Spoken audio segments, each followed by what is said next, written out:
우리 목사님 어디 가나 큐티 맡으셔서 얼마나 신실하게 하셨던 거 제가 알기 때문에 사실 처음에는 목사님이 계시는지 잘 몰랐었어요. 그러다가 너무 제가 익히 강의하러 가면 항상 맞아주시고 이렇게 앞에서 인도하셨던 목사님이 이렇게 부산까지 오신 거를 정말 이게 또 하나님의 뜻이 있겠죠.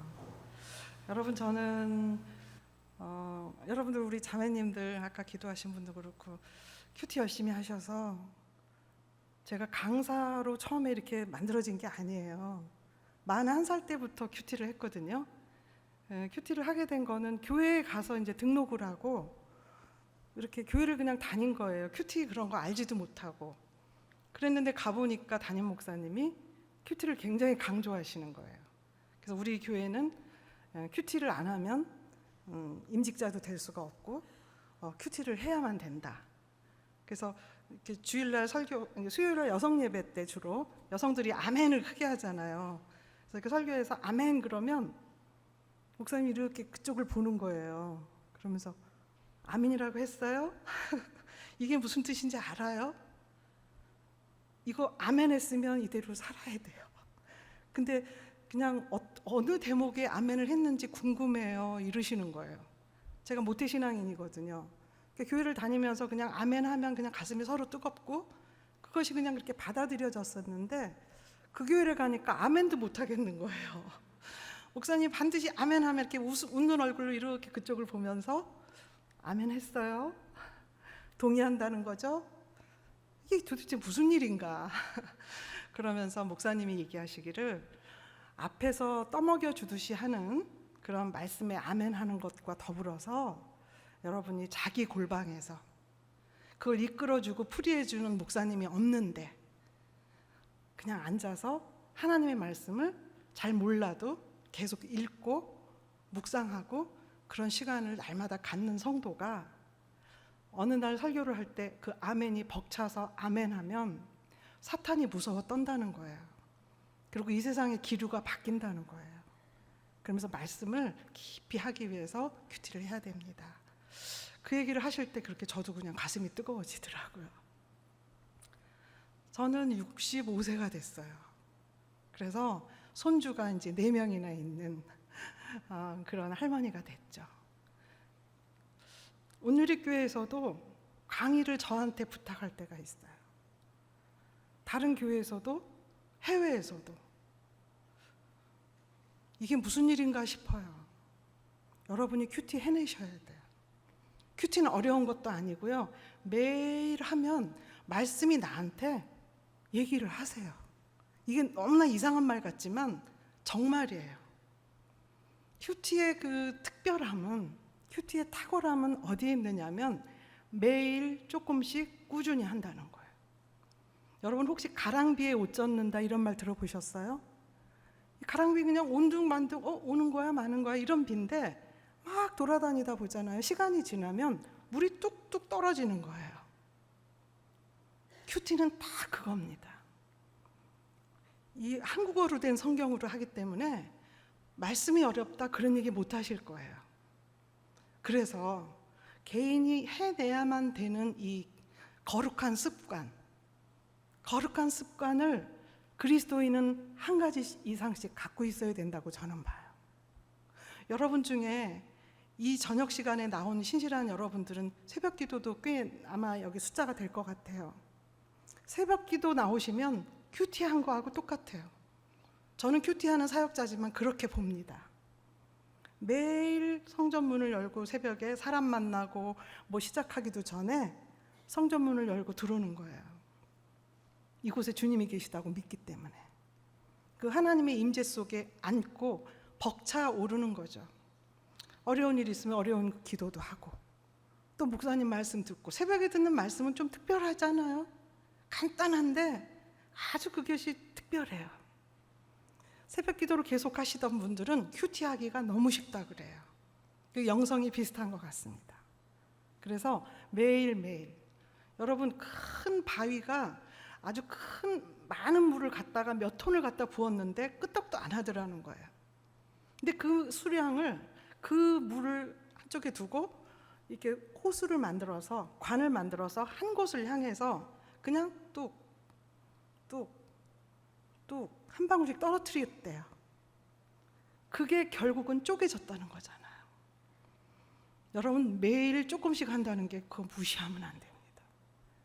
그렇게 해서 여러분이 이렇게 말씀이 우리한테 이렇게 접촉이 되면요, 은혜를 계속 받고 받다가 내 삶에 무슨 일이 일어나요. 그래서 그거를 얘기를 안 할 수가 없어요. 내가 마태복음을 지난주에 이렇게 읽었는데, 그러면 여러분 생명의 삶으로 다 하니까 교회적으로 이런 분위기가 사역자 나오기 좋습니다. 그래가지고 이렇게 해서 이랬습니다 하고 견딜 수 없어서 우리 가정의 내 신앙의 고질적인, 우리 남편과 나 사이의 고질적인, 아무리 노력했어도 안 됐고 누가 하고 상담을 했어도 안 되는가 보다 하는 문제, 특별히 나 자신에 대한 문제, 그런 것이요 완전히 흉하게 결박이 풀어져 버리는 걸 느껴요. 그 단어 하나 때문에. 그러면 너무 신기해서 외치고 싶은 거예요. 막 우리 구역장님한테 얘기하고 싶고 막 누구한테 얘기하고 싶잖아요. 그게 또 흘러가요. 어머, 그런 일이 있었구나. 도전이 계속되죠. 그런 일들이 부산 땅에서 우리 산성교회에서 일어났으면 좋겠어요. 꼭 그렇게 되기를 바라요. 제가 이제 강의를 40대 중반부터 해가지고 20년 가까이 했어요. 대한민국 전체는 물론이고 해외에도 남아메리카 대륙만 못 가보고 사역으로 말이죠. 거기 목사님들이 저를 콜링해갖고 말이죠. 그런 일이 이 부족하고 정말 이렇게 아무것도 아닌 한국에 있는 작은 여자한테 일어났다고요. 김양재 목사님 아시죠? 그분도 평신도였잖아요. 그분도 큐티 하다가 그렇게 됐잖아요. 여러분, 이 교회에 그런 일들이 일어나길 바랍니다. 하나님은 동일하세요. 하나님의 말씀은 동일하세요. 단지 누가 매일 읽고 이것을 귀하게 여기고 잘 모르지만 갸웃거리면서 그래도 하나님 말씀이라고 붙들고 하는가를 찾고 계시죠. 그리고 말씀이 하시는 일이 있어요. 그런 일들이 꼭 있어지기를 바랍니다. 여러분, 저는 14살 때 아버지가 돌아가셨어요. 그리고 동생이 4명, 장녀예요. 그때가 69년도니까 70년도 되기 전인데 74년까지는 북한이 우리보다 잘 살았대요. 소득이 높았대요. 유엔에 다 그 자료가 있어요. 저는 근데 그때 69년 68년 이런 데 학교 다니면서도 70년대 전에도 그냥 우리가 제일 잘 사는 줄 알았어요. 그래서 북한을 이렇게 우리가 통일시켜야 된다고, 그들을 구원해야 된다고 막 이랬단 말이에요. 근데 제가 커서 이제 뉴욕도 가보고 거기 유엔에 가가지고 방명록도 쓰고 여러 가지 이제 안내도 받고 우리 딸하고 같이 갔었는데 거기서 제가 알게 됐어요. 74년까지 북한이 잘 살았어, 실제로. 그리고 우리가 가난했어요. 근데 74년이 되니까 약간 남한이 살짝 치고 올라가는 거예요. 그래프가 있어요. 그러더니 영원히 못 따라잡았죠. 하나님의 놀라운 축복이에요. 우리만 잘 먹고 잘 살라고 주신 건 아닐 거예요. 그 69년도 북한보다 가난한 그때 저는 아버지를 잃었어요. 5남매. 우리 엄마가 과부됐던 우리 엄마의 나이가 37. 여러분, 37. 여러분 중에 37 안 된 분도 있지만 넘은 분도 많죠. 저는 엄마를 되게 미워했거든요. 우리 엄마는 교회 집사였어요. 교회 안 간다고 우리를 야단치고 맨날 하나님 얘기하는데 엄마는 사랑이 없었어요. 그리고 동네 사람들하고 안 싸운 사람이 없어요. 그래서 저는 엄마가 집사라는 게 창피스러웠고 우리 엄마라는 게 정말 좀 싫었어요. 그래서 저는 사모님들을 되게 좋아했는데 왜 그러냐면 그냥 교회 가서 답답해가지고 앉아있으면 사모님이 오셔서 그냥 등 한번 이렇게 만져주고 가시고, 내가 엎드려서 이렇게 기도하면은 기다리셨다가 손 한번 만져주고 가시고, 그냥 많은 말을 안 하세요. 근데 내가 이렇게 가면 눈으로 얘기를 하시는 것 같아. 나는 우리 엄마가 굉장히 떠드는 사람이거든요. 아, 너무 좋다. 사모님이 우리 엄마였으면. 그러고 살았던. 교회를 다녀도 하나님 안 믿으면 잘못될까 봐. 아버지처럼 암에 걸려서 죽어버릴까 봐. 아버지도 데려가셨는데 우리가 신앙생활 잘못하면 어떻게 될까? 그래서 신앙생활을 했던 것 같아요. 그래서 늦게 예수님을 만났어요. 하나님 무서워하고 하나님한테 잘 보이려고 맨날 그러다가 제가 결혼을 했어요. 우울증 비슷하게 뭐가 오더라고요. 안 믿는 남편을 만났거든요. 그 사람이 돈이 좀 있었어요. 우리 엄마 맨날 돈 없어서 눈물 찔찔 짜고 맨날 우리한테 막 못 살겠다 못 살겠다. 내가 5새끼를 데리고 내가 이게 남편도 없이 사람들이 나를 무시하고 그 얘기 다 듣고 컸어요. 엄마는 돈에 한이 맺힌 사람이에요. 근데 어떤 사람이 생겼는데 그 사람이 직업이 괜찮아.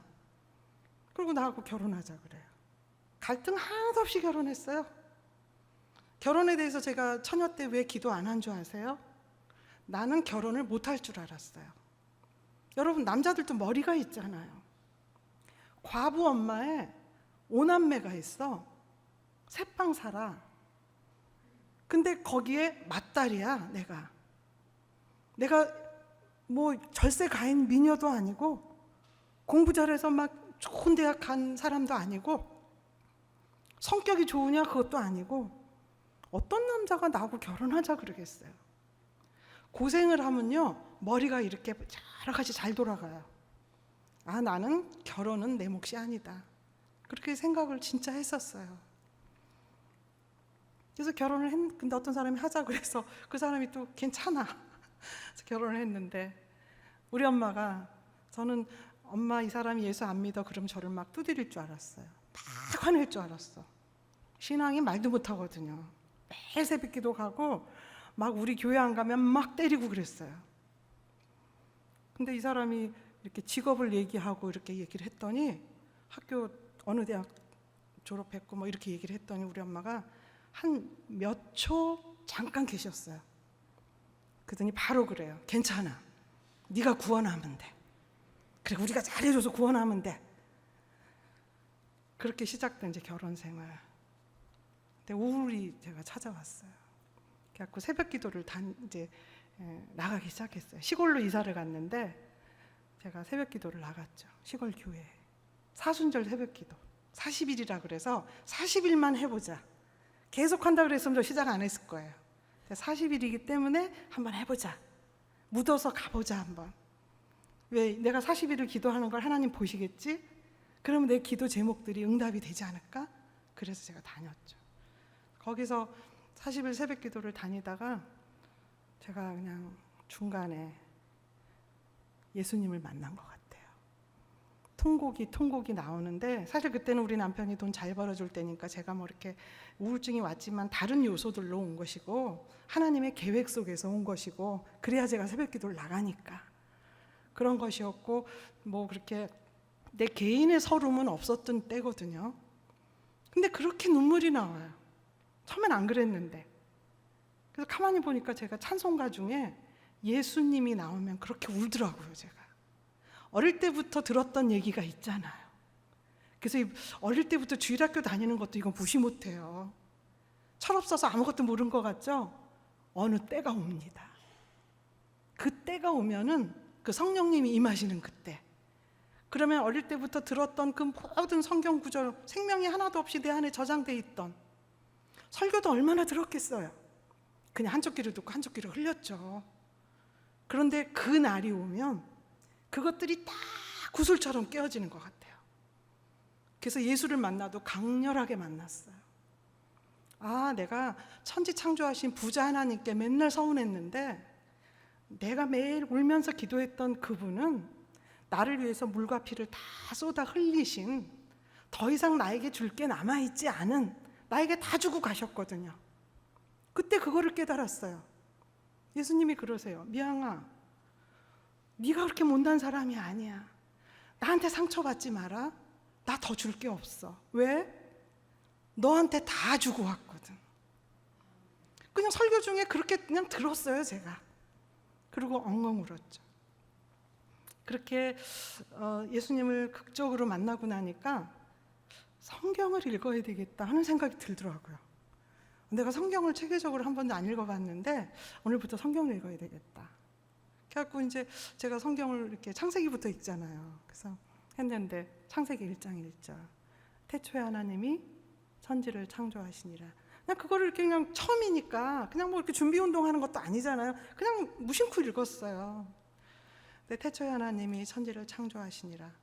딱 한 절을 읽고 펑펑 울었어요. 갑자기. 나도 몰라요. 왜 그랬는지. 그냥 그때 막 그랬어요. 태초에 내가 이미 살아갈 공간, 이 우주 만물을 내 하나님이 지어놓으셨구나. 내 하나님이 다 지으신 거구나. 그런데 나는 거지처럼, 나는 가난하다고, 난 아무것도 없다고 그렇게 오랜 시간을 살았구나. 이게 맞는지는 모르죠. 신학적으로 맞는지 목사님께 물어보지도 않았어요. 근데 그냥 펑펑 울었어요. 그때 그런 생각이 들더라고요. 그냥 성경 다 안 읽어도 이 한 줄만 갖고도 내가 하나님을 경외하고 경배하고 충분히 살 것 같더라고요. 그 느낌상. 이런 어떤 개인적인 경험이죠. 예, 그런 경험이 있었어요. 29살 때였는데 제가 하여튼 그러고 나서 30대에는 제가 또 방언을 받았어요. 왜냐하면 부흥회 때마다 너무 사모하니까. 그래갖고 방언 받고 막 길길이 뛰고 뜨거워가지고 성령 체험했다고 그러고, 그러니까 열정이 막 일어나는데 막 교회에서 시키는 일은 다 했어요. 막 교회 가는 일이 즐거워. 근데 돌아보니 그 시절이 나는 최고인 줄 알았거든요. 그 시절이 참 남한테 상처도 많이 주고 상처도 엄청 받았어요. 난 올바르게 한다고 하는데 자기들이 상처받았다는 거예요.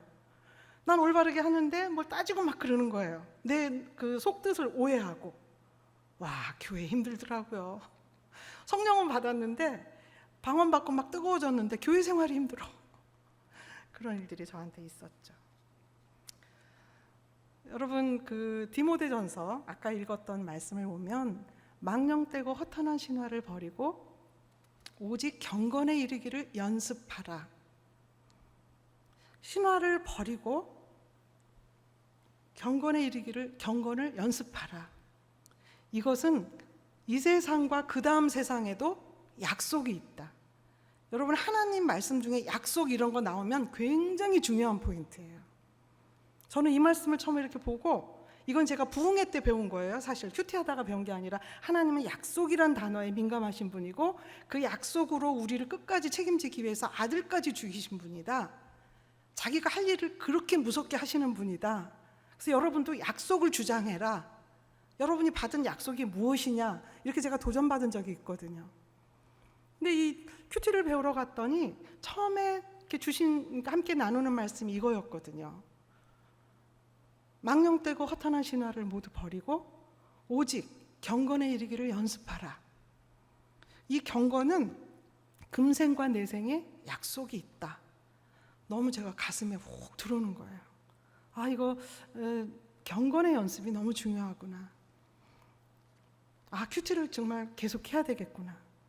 사실 큐티를 처음에 하고 싶지는 않았어요. 하고 싶지 않은 게 아니라 좀 어렵더라고요. 그 교회를 갔더니 담임 목사님이 계속 설교 때 은혜 받고 싶어서 막, 담임 목사님 좋아하잖아요, 우리가. 그러니까 막 아멘 할 준비가 돼 있고, 우리 목사님 또 무슨 말씀 하시려나 기대를 하는데 자꾸 큐티 얘기를 하셔. 그래가지고 제가 고생하고 큰 사람은요, 눈치가 빨라요. 눈치가. 여러분, 교회 생활 행복하게 하는 거 제가 가르쳐 드릴까요? 다 아시겠지만, 가르쳐 드린다는 말이 좀 이상하지만 제가 나누고 싶은 얘기가 있어요. 교회 생활 행복하게 하는 길은요, 저도 처음에 그거 몰라가지고 엄청 헤맸어요. 행복하게 되는 길은 담임 목사님이 뭐 하자고 하잖아요. 그거 빨리 시작하는 쪽이 나아요. 빨리 시작하는 게, 그래서 빨리 자기가 선두주자가 되는 게 교회 생활 진심으로 행복해져요. 왜 그러냐면요, 목사님이 주장하는 거 있죠? 그분이 하는 게 아니에요. 나중에 알고 보니까 그 교회를 세우신, 그 교회에 목표가 있으신, 그 교회의 주권자이신 하나님이 담임 목사님에게 주신 거기 때문에 그것이 중요하더라고요. 저는 철없 썼을 때, 성령 받았을 때도, 방언하고 그럴 때인데도 그거를 맨날 그냥 논쟁하고 뭐 좀 안 해볼까 하고 막 맞으냐 틀리냐, 목사님 저거 하는 게 지금 많이 이루고 살았었어요. 근데 이제 나이 먹어가고 교회에 깊이 들어와서 내가 보니까 어떤 성도들이 행복하게 되느냐, 그냥 하더라고요. 그래서 저도 이제 큐티를 그냥 하려고 했는데 이게 또 쉽지가 않은 거예요. 그래서 처음에는 참 많이 헤맸죠. 그런데 교회에서 도와주는 교회를 만났기 때문에, 그전에도 다니던 교회에서 큐티 뭐 이렇게 얘기하고 그랬어요. 근데 지속이 안 되는 거예요. 근데 이 교회를 가니까 교회에서 담임 목사님이 얘기하시지, 담당 또 목사님이 계시고 팀이 있죠. 막 큐티 하는 방법 가르쳐 주죠. 책도 막 소개해 주죠. 그러면서 제가 거기에 젖어 들더라고요. 망령되고 허탄한 신화를 버리고 제가 줄을 막 쳤어요. 신화가 있잖아요. 여러분, 대한민국에 망해버려야 될 신화가 있어요. 우리가 그 신화 때문에 지금 발이 묶였어요. 뭐 여러 가지가 있을 수 있지만 저는 서울 신화가 깨져야 된다고 봐요. 서울에 가야 기회가 많다. 서울에 가야 애들이 앞으로 이 나라에서 한 몫을 할 수 있다. 서울에 가서 집을 사야 돈이 불어난다. 여러분, 서울이 있죠. 지금 1,000만이 넘었잖아요.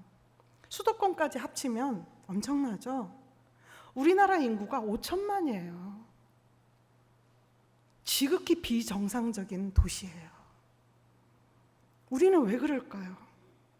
지금 우리 대한민국의 문제가 되는 모든 교육, 뭐 경제, 교통, 뭐 부동산, 뭐 할 것 없이 모든 게 어디가 깨져야 되냐면요, 아무리 훌륭한 머리 좋은 공무원이 나와서 해도 안 될 거려. 서울 신화가 깨져야 되고요, 파라군의 신화가 깨져야 돼요. 새빵살이를 해도 강남에 가가지고 애들 거기 학교 보내잖아요. 이 어려운 상황 속에서 우리까지 그렇게 해서는 안 되잖아요. 망령되고 허탄한 신화를 버리고 오직 경건에 이르기를 연습하라. 여러분, 연습이란 단어가 좀 다정하지 않아요? 연습은 원래 못하는 사람이 하는 거예요. 안 되니까 매일 해보는 거예요. 말씀 묵상을 매일 연습해 보세요. 여러분, 거룩한 습관을 하나 내가 꼭 가져야 되겠다. 습관이라는 거는 자다가도 툭 하는 거예요. 그렇게 습관이 돼야 큐티가 돼요. 근데 제가 이거 보니까 3년 하면 되더라고요. 큐티방에서 리더들을 이렇게 양육을 해봤더니 안 된다 하고 막 쉬다가 오는 사람도 3년 하니까, 3년을 제가 꼬시기도 하고, 내가 기도했어요. 하나님, 저 사람 지금 모르는데 내가 좋아서 큐티방에 오게 해주세요. 내가 좋아서 큐티 따라하게 해주세요. 처음엔 그렇게 기도했어요. 그래서 인간적으로도 막 잘해줬어요. 그렇게 붙들고 가니까 3년이 있으니까 리더가 되더라고요. 그 다음부터는 냅둬도 돼요. 그 사람 어디 가도 생명의 삶 들고 다닐 사람이고, 어디 여행을 가도 잠깐 시간 내서 큐티 할 사람이니까. 여러분, 여기에서 교육이 이제 시작이 되는데 그 교육을 잘 받아서 그대로 따라하시고, 저는 오늘 여러분에게 제가 큐티 하면서 말씀이 저에게 역사했던 사건, 우리 평신도들이 큐티하면 교육을 시키지 않아도 우리 위치가 굉장히 영화롭게 되는 게, 우리 삶의 간증들이 막 생겨요. 그 간증을 그냥 이렇게 나눴더니 막 눈물을 흘리는 분들이 있더라고요. 성령님이 역사하시는 거죠. 내 간증을 통해서 그 딸을 또 건드리는 거예요. 너도 저렇게 해라. 하나님 계획이 있으신 거죠. 그래서 오늘 저는 제가 하는 그 몇 가지 간증을 좀, 여러분 본문을 읽으면서 어느 지점에 어떻게 저렇게 했구나, 이런 거를 좀 아실 수 있기를 바라면서 합니다. 제가 마태복음 큐티할 때인데, 마태복음을 쭉 큐티하다 보니까 예수님이 그 나시는 그 장면들이 나오잖아요. 근데 임신을 하고 나니까 마리아가 임신하고 요셉은 의로운 사람이라. 의로운 사람이라에 제가 줄을 쳤어요. 여러분 큐티하면서 이렇게 줄을 치고 동그라미 치고 이런 거 참 중요해요. 그런 습관을 좀 가져보세요. 처음에는 그게 뭐지? 잘 몰라도 괜찮아요. 항상 거기에서 역사가 일어나더라고요. 그래서 저도 그냥 줄 쳤어요. 끊고자 하여, 그 다음에 끊고자 하여, 가만히 끊고자 하여. 의로운 사람이라 했는데 가만히 끊고자 해요. 제 수준에서 묵상하는 거예요. 여러분 큐티는요 학벌이 높을 필요도 없어요. 제가 해보니까 주님은 어린애에게는 그 수준의 또 이 말씀을 하세요. 다 내가 알아듣게 하세요. 제가 그냥 의로운 사람이라 요셉 그렇지, 하나님이 자기 아들을 세상에 보내는데 뭐 아무한테나 보내진 않으셨을 거야. 이건 내 수준에서 묵상하는 거잖아요. 의로운 사람이었구나, 참 단정한 사람이었구나, 그러고 있는데 가만히 끊고자 해요. 거기에서 제가 이상하게 이렇게 가슴이 철렁하더라고요. 제가 남편하고 연애도 해봤고 결혼을 하고 우리 교회 여자 집사님들하고 서로 교제도 하고 이런저런 걸 이렇게 보잖아요. 여자들은요 남편이 무슨 안 좋은 일이 있어도 얘기를 안 해도요 무슨 일이 있는 걸 알아요. 그래서 여보 왜 그래? 그러면 아무것도 아니야, 신경 쓰지 마 하는데 내 마음속에요 뭐가 있어요. 우리 남편이 무슨 일이 있구나, 이걸 주셨다고요. 그래서 가만히 끊고자 하여, 둘이 결혼하려고 정원하고 결혼 날짜 잡아놓고 이렇게 했던 사이인데 또 요셉이 의로운 사람이라고 하니 얼마나 다정하고 따뜻하고 인격적으로 마리아에게 했겠어요. 좋은 교제를 했는데 가만히 끊고자 해요. 임신한 걸 알고 마리아가 물론 이게 성령으로 돼서 이렇게 얘기를 했어요. 그러나 요셉이 선택한 건 가만히 끊고자 하여구나. 내가 감당이 안 되겠다. 그 슬프더라고요. 여러분 이 글자를 문자적으로만 해석하지 마시고 이 사람과 사람을 좀 보세요. 이게 다윗이 나오면 그 사람을 좀 보세요. 그래서 저는 마리아하고 요셉을 보면서 너무 마음이 슬프더라고요. 그러면서 그날 큐티는 제가 이렇게 썼어요. 예수님이 한 가정에 들어오면 막 할렐루야가 아니라 정말 둘이 가만히 끊고자 하고 헤어져야 되고 이런 불행한 일 같은 그런 일들이 생길 수 있군요. 저는 예수님이 그냥 우리 집에 오시고 그러면 난 뭐든지 그냥 좋은 일만 있는 줄 알았어요. 그래서 맨날 그렇게 기도했거든요. 주님 막 이렇게 우리 가정에, 내 마음에 막 우리 가족에게 겁없이 막 기도했었어요. 근데 그걸 이렇게 보는데 그렇게 울컥하더라고요. 그래서 내 지난 날을 좀 돌아봤어요. 그래, 예수 믿는다고 다 할렐루야가 아니지. 근데도 나는 또 주님을 찾는 거 보면 참 신비로워. 정말 하나님이 살아계시는 하는 것 같아. 그러면서 제가 그날 주님, 저는 교회를 다니면서 한 번도 손해본 적이 없어요. 어릴 때 가난했는데 교회 다니니까 그렇게 사랑해 주세요. 권사님들도 먹을 거 생기면 우리 오남매 찾아서 자꾸 주고, 우리 엄마한테도 막 옷도 갖다 주고, 뭐 그냥 반찬도 막 갖다 주고. 아이고 오남매 데리고 사느라고 돈 벌러 다니니 살림 제대로 하겠나 그러면서 아무도 모르게 주고. 그럼 뭐 엄마가 이제 우리한테 얘기하니까 다 알죠. 목사님도 사모님도 그냥 우리한테 사랑해 주시고, 교회 무슨 물자가 조금 돌아가면, 그때 우리가 가난할 때니까 한국이 뭐 치약이든 뭐 그러면 꼭 우리 거 챙겼다가 주시고, 그리고 뭐 성가대 하라 그래서 그냥 좀 헌신 좀 할까 성가대 했더니 그냥 예배 끝나고 가면은 막 권사님이건 집사님이건 사모님이건 아유 우리 성가대원들 천사 같아, 너무 은혜 받았어, 항상 좋은 자리 이렇게 해갖고 성가대원 여기 앉으라고 그러고. 여름 성경학교 교사 없다고 그래서 교사 지원을 해서 좀 이렇게 했더니 우리 그 부장 장로님이 막 여기저기 땀 흘리고 다니면서 한 끼도 집에서 밥 안 먹게 했어요. 오늘은 그 집에서 칼국수 해준대. 이제 주일학교 끝나고 남은 말이에요. 여름 성경학교. 또 저녁에는 또 어느 집에 갔더니 막 또 고기를 구워주고 우리 교사들이 땀 흘려서 기도해 주시고. 저는 교회를 다니면서 손해본 게 없어요. 너무 받은 게 많은 거예요. 그래서 제가 그랬죠. 마리아하고 요셉을 보니까 너무 마음이 아파요. 그래서 제가 주님, 저는 어떻게 살아야 돼요? 저는 어떻게 살아야 돼요? 여러분, 큐티가 적용 위주로 이런 마리아하고 큐티 요셉을 했으니까 그러면 어떻게 할 것이냐? 예전에는 그런 큐티를 제가 배웠었어요. 30대 때. 그냥 매일 적용을 하나씩 하려고 그러니까 하는 건 좋죠. 그때 기뻤어요, 사실은. 근데 이 매일 하는 큐티에는 맞지 않아요. 그 큐티 적용을 바로 한다는 것보다 저는 이 말씀과 주님 그리고 나 그 사이에 묵상과 오래 생각하고 이렇게도 생각하고 저렇게도 생각하고 막 주님 생각하고 나 생각하고 그걸 묵상이라 그래요. 묵상이 강한 큐티를 했어요. 그러면 어떻게 이 결론을 뭐 적용했다 이렇게 쓰는 게 아니고 제가 주님, 저 어떻게 살아요? 저는 어떻게 살아요? 그러고 끝나는 큐티가 많아요. 근데 여러분 걱정하지 마세요. 그런 큐티를 매일매일만 하기만 해도 어느 날요 내 안에서 견딜 수 없는 이 고백이 터져나와요. 주여, 제가 제자로 살겠습니다. 마흔이 넘어가지고 나 어떻게 살아요? 하고 가만히 끊고자 하여 줄을 쳤던 마태복음 큐티가 제 교회 생활을 바꾸기 시작했어요. 제가 도토리 키재기 하듯이 집사님들하고 그냥 한참 그럴 때잖아요. 젊을 때 사랑하고 좋아하지만 또 뭐 이렇게 시샘하는 경우도 있고 이게 안 맞는 경우도 있고요. 그냥 내 말을 누구한테 해서 기분 나쁜 것도 있고 이상하게 그런 게 많아요. 근데 그런 게 와가지고 또 탁 좀 따지려고 그러고 내가 저 사람 저럴 수가 있어 막 이런 마음이 불편해지려고 할 때 갑자기 마태복음 큐티가 생각이 나요.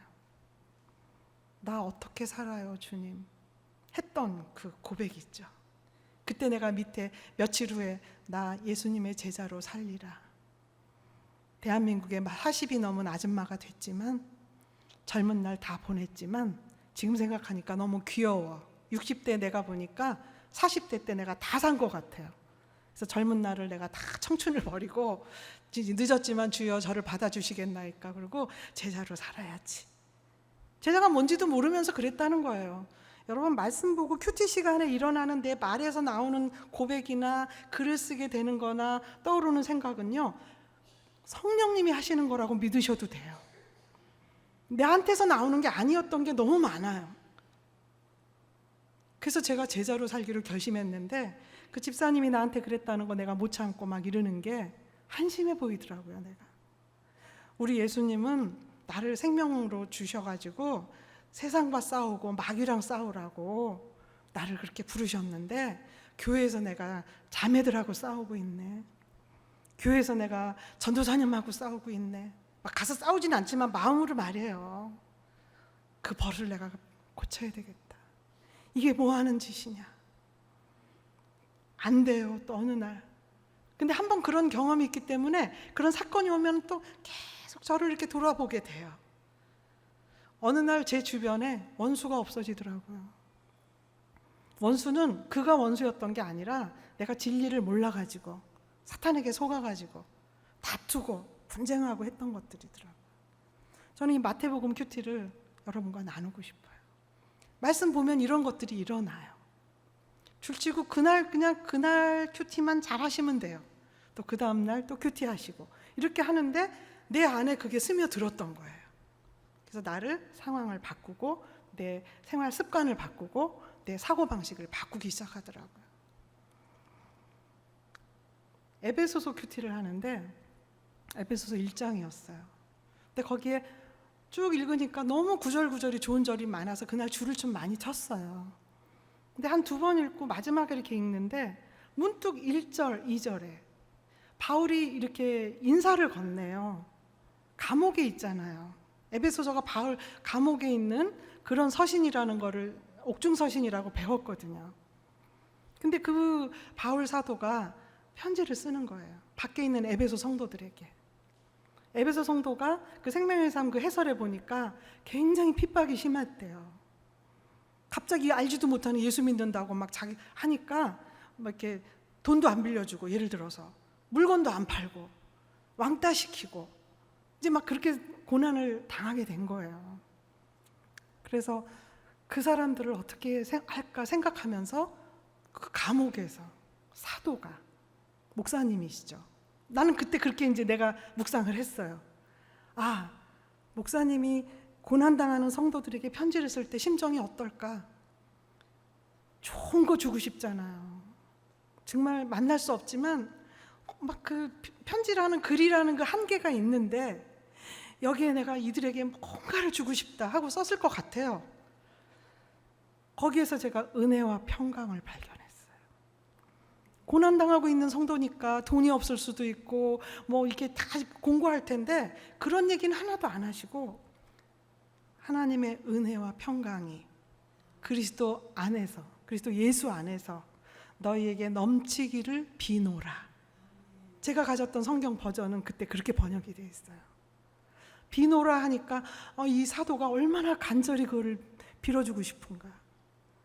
근데 그냥 제가 가만히 그걸 이렇게 보다가 그때 제가 굉장히 이렇게 은혜가 없을 때예요. 특별히 남편과 이 가정에서 우리 시댁 식구들한테 제가 분노가 많았어요. 그때 내가 예수 믿는 거 하나 때문에 죄인처럼 내가 많이 뭐를 한답시고 내가 하는데, 내가 양보도 하고 나 그런 사람이 아닌데, 사실은 내가 예수 믿는 거 하나 때문에 혹시 나로 인하여 저들이 하면서 억울한 일도 내가 이렇게 하고 했는데 한도 끝도 없다는 생각이 들어요. 정말 이 사람들은 희망이 없는 사람들이야. 그리고 교회에서도요, 제가 구역장을 했는데 새로운 식구들을 제가 참 이렇게 잘 케어를 한다고 노력을 하는데 그 사람이 남한테 내 얘기를 했는데 너무 기가 막혀요. 야, 이렇게 의리가 없나? 아니, 내가 자기 구역장인데 그 사람이 자기 집에 와서 밥 한 끼 이렇게 같이 먹자고 그래요 했는데, 아니 구역장 얘기를 그렇게 할 수 있다면 그 얘기를 또 내가 들었단 말이에요. 맥 빠지더라고요. 그럴 때예요. 근데 거기에 바울 사도가 하나님의 은혜와 평강이 그리스도 예수 안에서 너에게 넘치기를 비노라. 평강이 탁 다가왔어요. 주님, 제가 평강이 없어요. 너무너무 힘들어요. 전쟁터에 사는 것 같아요. 제가 부족해서 그렇겠지만 주님, 저는 여기가 한계예요. 제가 평화가 깨졌어요. 평강이 없어요. 저 평강을 주십시오. 평화를, 영어로 생명의 삶에 보니까 단어가 피스라고 돼 있더라고요. 평화를 주세요. 그리고 그냥 눈물이 글썽글썽 해가지고 제가 이제 있었어요. 근데 문득 성령님이 하시는 거예요. 여러분, 이거 내 생각 아니야? 그러지 마세요. 전 초창기에 한창 많이 그랬어요. 지금은 절대 그러지 않아요. 안에서 툭, 네가 평화가 깨졌구나. 평화가 깨졌구나라는 단어를 거기서 들은 거예요. 나는 지금 이렇게 평화가 필요해 이렇게만 생각했었거든요. 평화가 깨졌구나. 내가 평화가 있었다는 얘기예요. 근데 깨졌구나. 그래, 딸아, 내가 너에게 평화 주기를 원한다. 근데 왜 네가 그렇게 평화가 깨졌었니? 네가 은혜가 충만하고 막 평화롭고 평화로울 수 없을 때 네가 평화를 해서 내가 너를 기특하고 격려해주고 그러지 않았니? 너도 기뻐하고 기도하면서. 근데 그 평화가 왜 깨졌니? 가만히 생각해 봤어요. 그때 몇 가지 사건이 이렇게 있긴 있는데 거기에 딱 마지막 하나, 우리 남편이에요. 우리 남편은 생각도 하기 싫어서 제가 딱 그냥 놓은 거예요. 그때 교회 나온 지 얼마 안 됐을 때거든요. 그래가지고 제가 이거는 내가 어떻게 할 수도 없는 문제니까 내가 참아내고 내가 견뎌야 되는 거니까 뭐 이것 때문에 평화가 깨졌다 이런 얘기를 하기도 싫고 그랬는데 갑자기 이 사람 저 사람 이렇게 젖혀놨더니 마지막에 등장하는 인물이 저희 남편. 맞아. 우리 남편이 모태신앙인인 저하고 결혼해서 교회 안 나오려고 굉장히 머리가 좋은 사람이라 폭력적이지 않고요. 굉장히 온유해요. 근데 절대 안 부러져요. 교회 데려다 주고 교회에서 뭐 하면 다 협조하도록 이렇게 해주고요. 자기만 교회를 안 오고 그랬어요. 근데 제가 그 예수님 만나고 사순절 새벽기도 다닐 때 자기가 우울증 초기 같은 걸 자기가 봤잖아요. 근데 제가 사순절 새벽기도를 다니더니 밝아지고 생명이 넘치고 자기한테 대하는 게 다르니까 뭐가 있네? 조금 느꼈을 때예요. 그때 우리 목사님이 막 공약을 하셨어요. 시골 교회에서. 그래가지고 우리 강 선생, 우리 주일학교 애들 사진 찍어주러 성탄절날 교회 좀 와서 사진 좀 찍어주세요. 예배드리라고 안 해요. 자기 딸이 유치부야. 걔가 나와서 막 율동하니까 와서 사진 좀, 카메라 좋은 거 있어요. 아시고 사진 좀 찍어주실 수 있어요? 그건 좀 하죠 뭐. 그렇게 이제 끌어들이시려고 교회에 출석하기 시작했어요. 맨날 집에 오면은 담배 피고 그러면서도 또 이렇게 목사님은 또 좋아해요. 왜냐하면 맨날 칭찬해 주거든. 우리 강 선생은 진짜 참 인상이 너무 좋다 그러면서 사모님한테 그래. 그 정전도사 닮았다고. 우리 남편이 나한테 내가 뭐라 그랬더니 목사님 얘기 못 들었어? 내가 전도사님 닮았대잖아. 어디다 대고 막 이러고. 하여튼 교회를 발을 들여놓게 하셨어요. 그리고 서울로 이사를 했고요. 교회를 이제 집사라는 직분을 가지고 다니기 시작했죠. 근데 고등부 교사를 맡겼는데 제가 고등부 교사 하지 말라 그랬어요. 여보, 남성교회 뭐 총무하고 남성교회 뭐 그 서기하고 그거하고는 다른 거야 이거는. 난 당신이 안 했으면 좋겠어. 그랬더니 또 막 어쩌고 저쩌고 막 그래요. 그럼 너 목사님한테 가서 못한다 그래. 나는 목사님이 부탁하시는 건데 내가 거절을 못해서 갖고 온 거지 하고 싶어서 그런 거 아니야. 고민하다가 아니 담배를 못 끊어요. 교회에서 목사님은 모르시죠. 근데 어떻게 고등부 교사를 하겠어요. 고등부 애들이 한창 담배 손댈 때인데 교사가 절대로 권위를 갖고 확신을 갖고 그러지 마라 이렇게 해야 되는데. 그리고 요즘 고등부 애들이 성령 충만한 애들이 얼마나 많아요. 그거 가지고 툭툭툭툭 하고 내 마음이 무겁고 자꾸 우리 남편 살피게 되고 담배 안 끊더라고요. 너무 미웠어요. 하나님이 그렇게 당신을 봐줬는데, 내가 그렇게 봐줬는데, 우리 목사님과 교회가 그렇게 당신 사랑해줬는데, 당신 같은 사람이 무엇인데 고등부 교사까지 믿고 맡기는데, 이거 하나를 지금 몇 달이 지나면서도 되게 제가 기분이 안 좋고, 그것 때문에 다투고, 그 주변에 이제 그런 일들이 시댁 식구하고도 생기고, 뭐 구역 식구하고도 생기고, 애들도 내 말을 안 듣고, 제가 굉장히 진이 빠져 있어요. 제가 그랬어요. 주님, 우리 남편 언제까지 그대로 두실 거예요? 언제까지 그대로 두실 거예요? 저 사람은 도대체 어떻게 된 사람이에요, 주님? 절만큼 했어요. 근데 갑자기 주님이 이게 제가 생각이 나게 해. 그 시골에 제가 그 예수님 만났던 시골 교회에서 사순절 새벽기도 했던 그 교회에서 처음 교회에 나왔을 때 한 주만 나와주면요, 제가 왕처럼 섬겼어요. 그냥 한번 나가준다 그러고 나오잖아요. 어머 하나님 이게 웬일이에요. 앞에 딱 앉아가지고 이렇게 옆에 앉아가지고 막 졸고 뭐 그러죠 뭐. 그래도 제가 얼마나 기쁨에 차서 이랬어요. 주님 이게 웬 은혜예요. 아버지 집에 와서 졸고 있어요. 아버지 제 인생에 이런 일이 벌어질지 몰랐어요. 주님 감사해요. 이 아들을 기쁘게 보아주십시오. 그리고 우리 사모님이 새벽기도 때 이렇게 총출석 주일날 나오게 하시려고 이렇게 남편들 이름을 부르면서 기도를 하셨나 봐요. 어떤 집사님이 듣고 우리 강 선생님 이름을 하면서 사모님도 기도하시더라. 용기 내. 교회 나오실 거야. 우리 구역장님은 저녁 금식을 했어요. 그 총출석 주일까지 3주를. 자기 남편은 안수 집사인데 교회 안 나오는 우리 남편을 위해서. 그때 내가 맨날 은혜로 살았어요. 교회가 참 우리 교회 너무 은혜가 있어. 우리 구역장님 은혜를 내가 어떻게 갚지? 우리 사모님 이 은혜를 내가 어떻게 갚지? 그때는 막 그렇게 행복했다고요. 그게 생각나게 하셔. 그러더니 주님이 그러시는 것 같아요. 미양아, 뭐가 문제니? 네 남편이 지금 매주 교회 나온다. 담배 피는 거, 성경 안 보고 사는 거 다 알아. 나는 아무렇지도 않아. 나는 그 아들을 보면 가슴이 뛰어. 야, 네가 이렇게 성장해서 한 걸음씩 한 걸음씩 나한테 오는구나.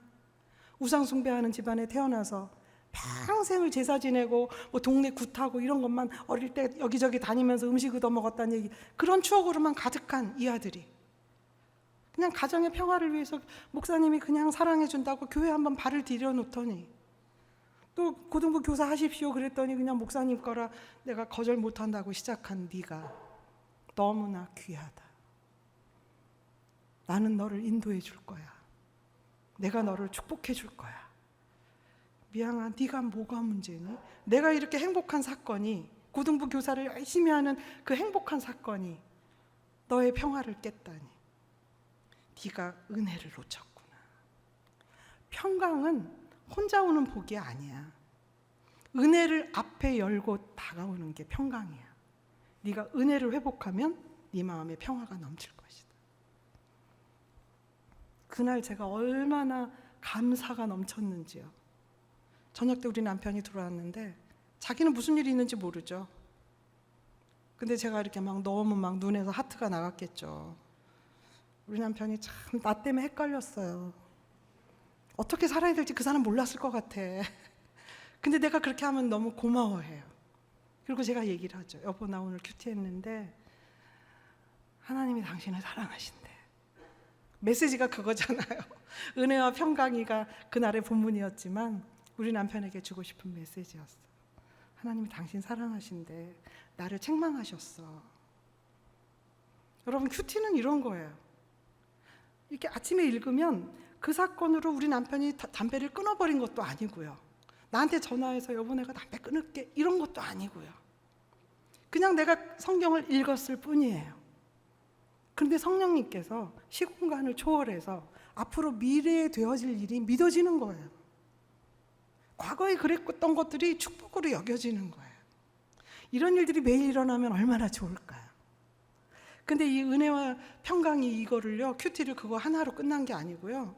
제가 지금 강원도에서 사는데 마을 사람들하고 살다가도요, 너무 나한테 이렇게 좀 아주 못되게 하는 분이 있어요. 나이가 많은데. 그래서 내가 그분에 대해서 막 못 견뎌하고 막 괴로워하고 막 이랬어요. 막 기도하기도 싫어. 왜냐면 하나님 다 아시는 거고 이건 뭐 너무 어린애 같은 일이니까. 그래서 그냥 막 어떻게 해야 될까 이러고 있는데 갑자기 은혜와 평강이 너에게 넘치기를 비노라.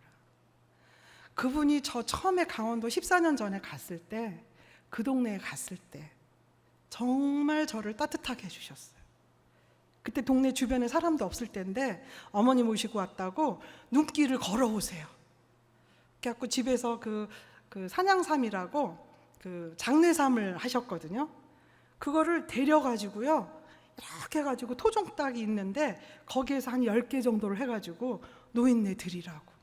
자기도 노인네면서 미끄러워서 어떻게 오세요? 그랬더니 괜찮다고. 그거 하나가 제가 얼마나 따뜻했다고요. 마치 하나님이 보내신 것 같은 느낌이 들어요. 아, 내가 외로워하지 말고 씩씩하게 이 사명 감당해야지. 어머니 잘 돌봐드려야지. 그러다가 이제 세월이 이렇게 지났는데 또 우여곡절이 꼬이고 뭐 중간에 사람들이 이사 오고 막 이렇게 된 거예요. 그날요, 눈 녹듯이 녹아버리더라고요. 더 하십시오. 나 그래도 괜찮을 것 같아. 그분이 나한테 더 못되게 해도 난 괜찮을 것 같더라고요. 평화가 그렇게 회복이 돼요. 내가 그 사람한테 입은 은혜를 그렇게 빨리 잊어버리나? 나는 은혜를 참 빨리 잊어버리는 사람이네. 그랬었어.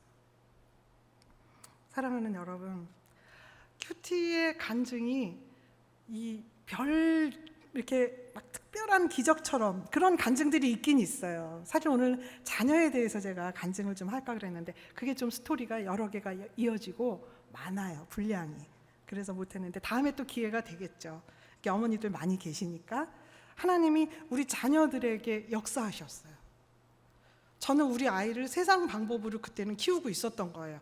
기도도 하고 뭐 성숙하게 좀 하기는 하지만, 그 흉내는 좀 내지만 온전하게 제 안에서 이게 깨어지지 못할 때, 이게 잘 모르니까 말이에요. 나 이러고 있어도 돼? 세상 엄마들은 저러고 있는데? 하면서 왔다 갔다 할 때 하나님이 창세기 말씀 주셨어요. 우리 아들이 음대를 가려고 첼로 연습하고 있는데 연습 안 하니까 돈은 없고요.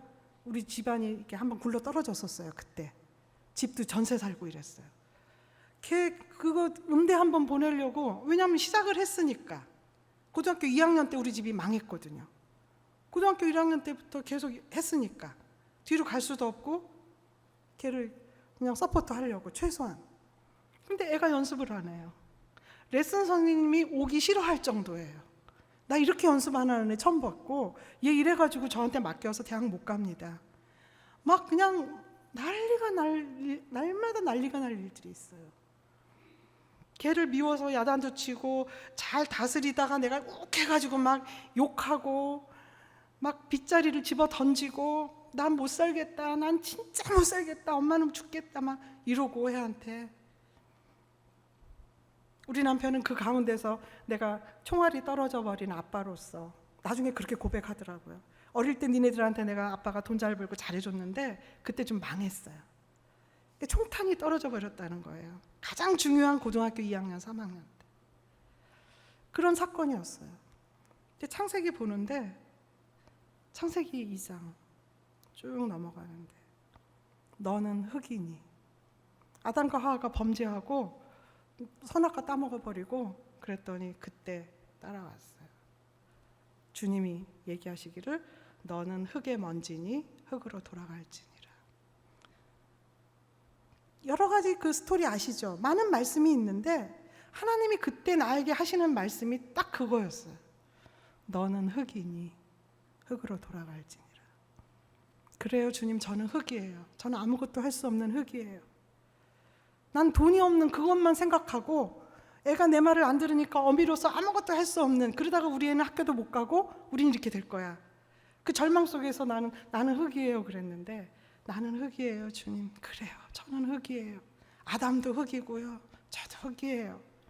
그렇게 했을 뿐이죠. 근데 시간이 반복이 되는데 제가 막 울음이 막 터졌어요. 나는 흙이니 주님, 저는 할 수 있는 게 아무것도 없어요. 그랬더니 성령께서 그러세요. 너는 흙이야, 손때. 너는 흙이야, 피조물이야. 피조물이 피조물을 책임지겠다고? 네 아들도 흙이야, 너도 흙이야. 네가 왜 그 아들의 인생을 놓고서는 그렇게 난리를 치냐? 울어도 내가 울어야 돼. 그 아들은 내 거야. 내가 창조주고 그 아이는 피조물이야. 너는 언제 죽을지도 모르는 피조물 아니니? 내가 창조주야. 그 아이에게 욕하지 마. 그 아이는 내 거야. 네가 그 아이에게 함부로 하지 마. 입으로 저주하지 마. 그 아이는 내 거야. 내가 빚어야 되는데 네가 하도 빚고 열심을 내고 맨날 울고 난리치는 너의 그 지긋지긋한 모정 때문에 나는 아무것도 할 수가 없어. 진짜 2주를 울고 다녔던 것 같아요. 그 말씀 듣고 나서. 맞습니다, 주님. 맞습니다. 나는 흙인데 흙인지 모르고 제가 하나님 노릇했습니다. 주님이 그러세요. 내가 하나님이야. 우리 큰아이는, 우리 큰아들 대학도 못 가고, 음악하는 애가 대학 못 가면요 딴따라 되는 거예요. 밤무대 가는 거예요. 악기하는 애가 대학을 못 가잖아요. 음대를 못 가면 그렇게 가게 돼 있어요. 아무리 내가 걔를 붙들고 호소를 하고 땅을 치고 하나님께 기도해도 걔가 안 변하는 걸 어떻겠어요. 근데 창세기 그 너는 흙이니 그 말씀 하나가 저를 정신이 번쩍 들게 했어요. 그리고 그 아이를 축복하기 시작했고 하나님 손에 올려드렸어요. 그리고 맨날 기도할 때 하나님, 제가 많이 망쳐놨습니다. 빚다가 어릴 때부터 빚었을 거 아니에요. 많이 망쳐놨는데 걱정하지 않습니다. 받으시는 당신의 손이 위대함을 저는 믿습니다. 주께 올려드립니다. 제자리로 돌아가겠습니다. 우리 아들은 지금 미국에서 신학하고 있어요. 그렇게 내 속을 썩이더니 그 첼로 가지고 그렇게 속이더니 첼로로 대학을 갔어요. 근데 왜 걔가 첼로로 그 대학을 갔을까 생각했더니 우리 며느리 만나러 갔더라고요. 우리 며느리는 피아노 전공하고 지휘 전공하는데 우리 아들보다 교수들이 더 사랑하고 되게 실력 있는 애예요. 근데 둘이 결혼한다고 그래서 내가 봄이야 너 정말이야? 왜 쟤랑 결혼해? 내 아들인데 왜 쟤랑 결혼해? 정말이야? 계속 웃더니 어느 날 그러더라고요. 그냥 오빠 좋아요. 오빠 좋은 사람이에요. 오빠랑 있으면 되게 재밌어요. 신앙이 좋은 애거든요. 그러더니 둘이 어쩌고저쩌고 해서 애 하나 낳았더니 미국 가가지고 거기서 애를 넷을 키우고 있어요 지금. 신학하면서 그 한인교회에 전도사 그거 있잖아요. 운전해야 되고 완전 머슴 노릇하면서 주의 일을 열심히 기쁨으로 하고 있어요. 그 아이에 대한 그 소망이 제가 굉장히 뜨거워져요. 사랑하는 여러분, 말씀 매일 보시고 이렇게 말씀 속에서 하나님을 만나서 내 삶에 구체적으로 그런 것들이 꼽히는 것들을 보실 수 있는 여러분이 되시기를 바랍니다. 네, 기도하겠습니다. 우리 다 같이 기도할 때 여러분이 하나님께 그 말씀 보기는 훈련 속에 제가 승리하게 해주시라고. 주님, 저 정말 하나님 말씀 보고 싶어요. 하나님의 아들, 딸이니까 말씀이 저에게 하시는 일들을 정말 기대하고 사모해요. 근데 제가 습관이 안 돼서 잘 안 되는데 이제 목사님 오시고 우리 산성교회가 말씀으로 나가는데 제가 앞장서게 해주세요. 제가 더 깊이 하게 해주세요. 성령님 역사해 주세요. 한번 기도하겠습니다. 주님,